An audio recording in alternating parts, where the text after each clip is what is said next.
pour quel profil? Alors c'est essentiellement une filière pour les élèves qui sont en filière technologique. Alors non, donc en filière technologique et générale.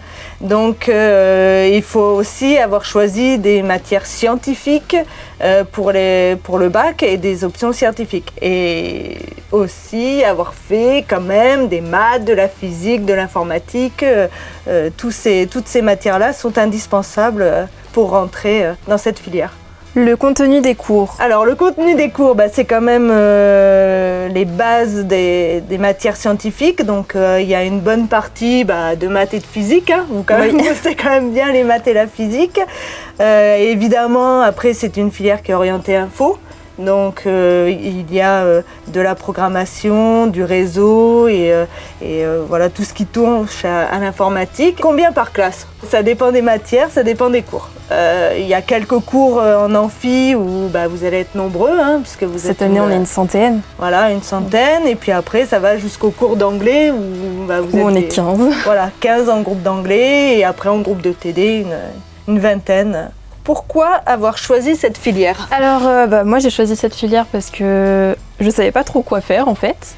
Et du coup je suis allée sur les salons et j'ai vu l'ISEN. Et je me suis dit que l'informatique ça pourrait déjà énormément me plaire. Et du coup la question s'est posée entre prépa et SIN. Et j'ai choisi la SIN parce que justement dès la première année l'informatique c'est sûr qu'il est bien présent. Hein.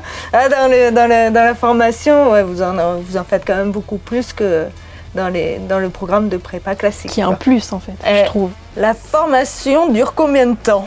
Dans un cursus normal, c'est 2 ans du coup de cycle informatique et numérique. Et après, on a 3 ans d'école de cycle ingénieur. Voilà. Donc les plus du campus. Le campus, il est bien situé. À Toulon, quand même, il y a à côté de la mer. C'est la plage l'été, agréable. Ouais. Et puis, en plein centre-ville aussi, hein, l'école, vous avez tout à côté pour aller faire les courses et autres, les résidences universitaires. Qui sont assez proches. Voilà. Et puis c'est une belle ville, quoi.